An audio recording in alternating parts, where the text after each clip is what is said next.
What's up everyone? The Steam Winter Sale just happened and a ton of people just got BTD6, so I thought I'd make a quick beginner's guide that will cover some things I wish I knew when I was first starting out. The main one being some CHIMPS strategies. Now, I came over from Bloons 5, so when I saw that you couldn't use banana farms in CHIMPS, I was not a fan. But once I learned some of the best monkey combos, it quickly became my favorite game mode, so just give it a chance and hopefully you'll like it as much as I do. The first challenge in CHIMPS is the beginning. You start in round 6 and only have 1 life. Luckily, there is one start that is super easy and very strong, and it consists of Hbomb, a ninja, and an alchemist. I'll write out the order on the screen, but what I like to do is place a ninja and upgrade it to a 201, place Hbomb, get a ninja to 301, place a 300 elk, and get the ninja to a 402, and then finally get the elk to a 401. This strat revolves around Hbomb's great early game and his ability to buff magic monkeys.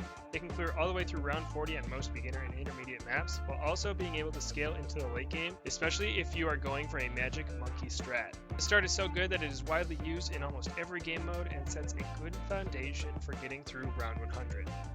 I consider round 41 a turning point in CHIMPS, and this is where you should really be focused on getting your main tier 5 towers online to beat the later rounds, and here are some great strategies to carry you through the late game.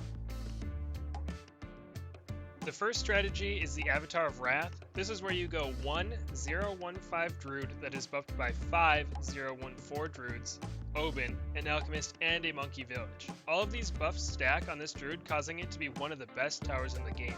Its one downside is that it's pretty expensive, but just having 6-0-1-4 Druids is normally enough popping power to allow you to save up for this monster.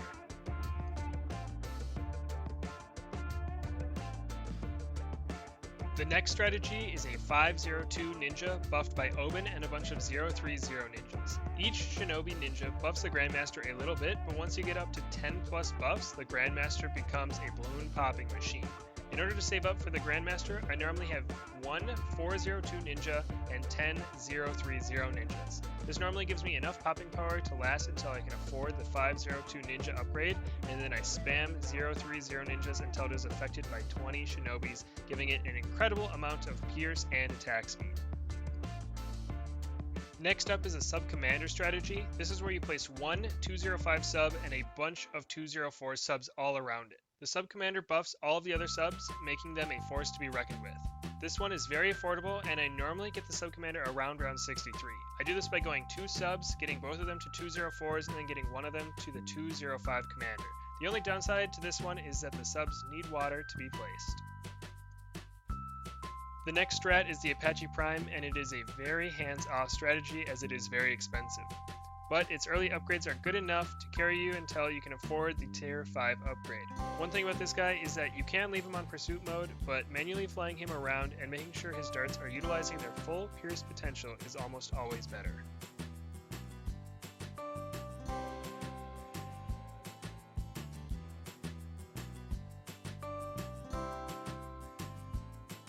Next up is the coolest tower in the game, the Prince of Darkness. This guy was recently buffed and now is incredibly good, especially for how cheap he is. Pairing this guy with something like a sub-commander is a very strong combo, as he needs to fill up his graveyard to spawn balloons and do tons of damage. But as you can see here, he beats round 86 almost on his own, even when starting with an empty graveyard.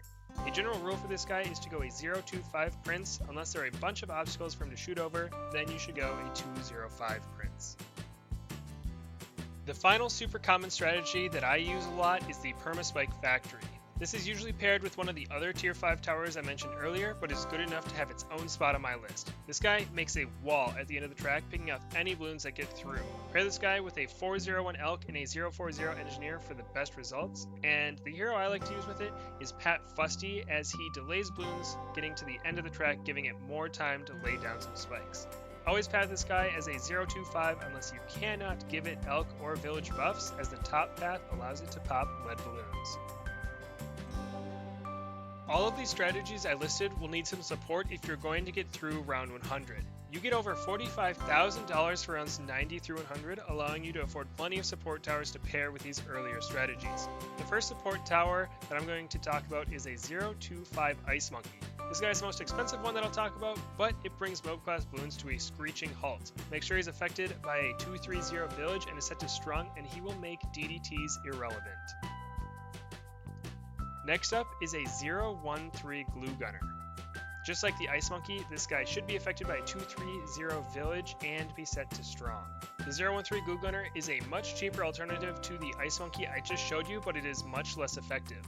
This guy is needed on some of the harder maps, as even this little slow can make all the difference. Another great support tower is the 0-4-0 Ninja. This grants you the Bloon Sabotage ability that slows down most balloons for 10 seconds. This is a great way to handle round 95, where there's a huge stream of DDTs that can be very difficult to handle otherwise.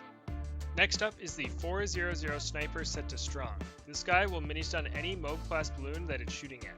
If it has camo detection, path it as a 4-0-2, if not, make it a 4-2-0. The final support tower is almost exclusively for round 100. It is a 0-4-0 sub, and it makes taking out the bad on round 100 much easier, as the ability does 10,000 damage to the strongest balloon on the screen. This allows you to focus on popping DDTs in rounds 90 through 99 and having this guy bail you out on round 100. Up until now, I have focused on strategy in-game, but now I'll cover some of the most important monkey knowledges to rush, so harder difficulties like half cash are much easier.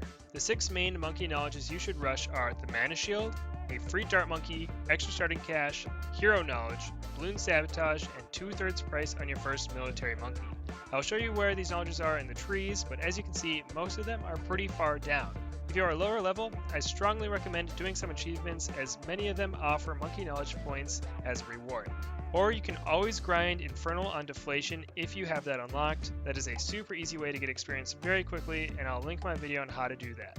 Anyway, that is all I have for you guys today. I hope this helped some new players out, and I will see y'all in the next one.